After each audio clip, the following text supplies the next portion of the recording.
We will now continue our discussion about multiple forms.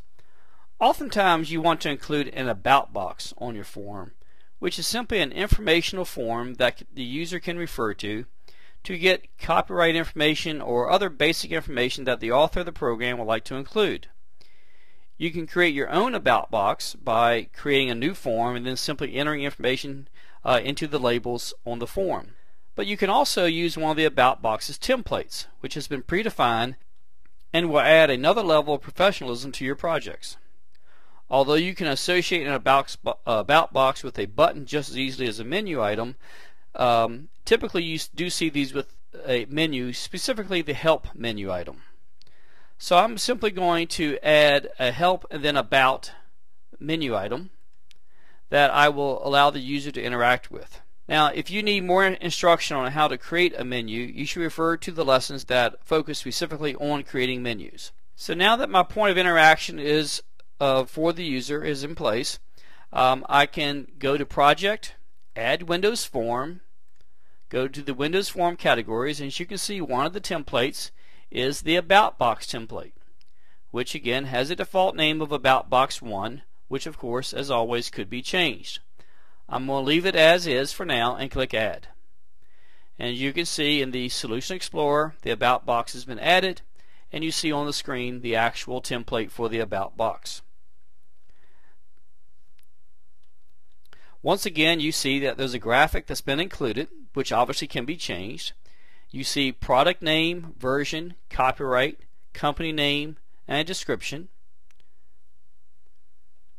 These are nothing more than labels that can be altered to apply to your specific application.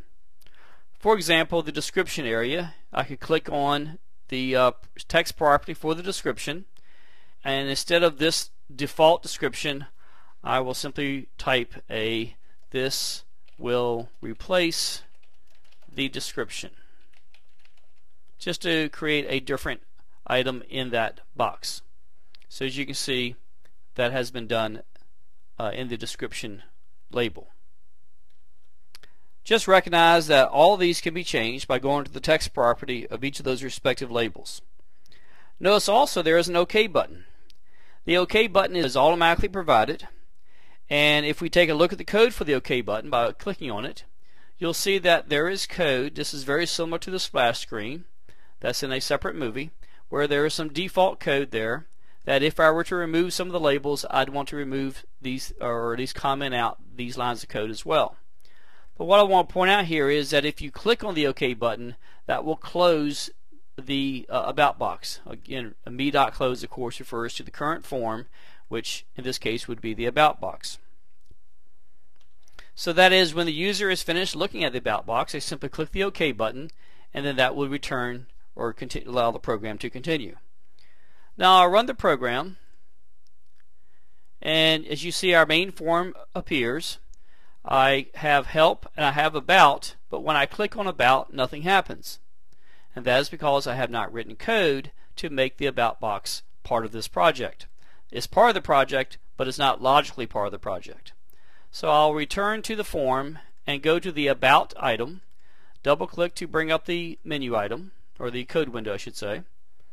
And what I simply want to do is to reference the name of the form About Box 1 .show. This will allow this to be shown, and by the way, it will be shown modeless, which we'll see what that means here in a moment. So if I run the program once more, click on Help and About, now you can see the About Box is visible. And I can click OK, and that brings me back to the form. If I click Help and About one more time, notice that I can bounce back and forth between the two windows. I can make either of these the active window. And that's because I did a show as opposed to a show dialog. So if I want the user to interact with my About Box as opposed to ignoring it, I might modify this to say show dialog. So now when the user runs the program and they click Help and About, they have to interact with this. they cannot go back to the form. They can move the window around, but they have to interact, in which obviously they can either close it or click OK. That's all they can do in this particular application. So the About box is very similar to the splash screen in that it adds another level of professionalism to your project. One last note about the project properties is that you can very easily set these various assembly names so that you can alter the information without having to actually change the text properties.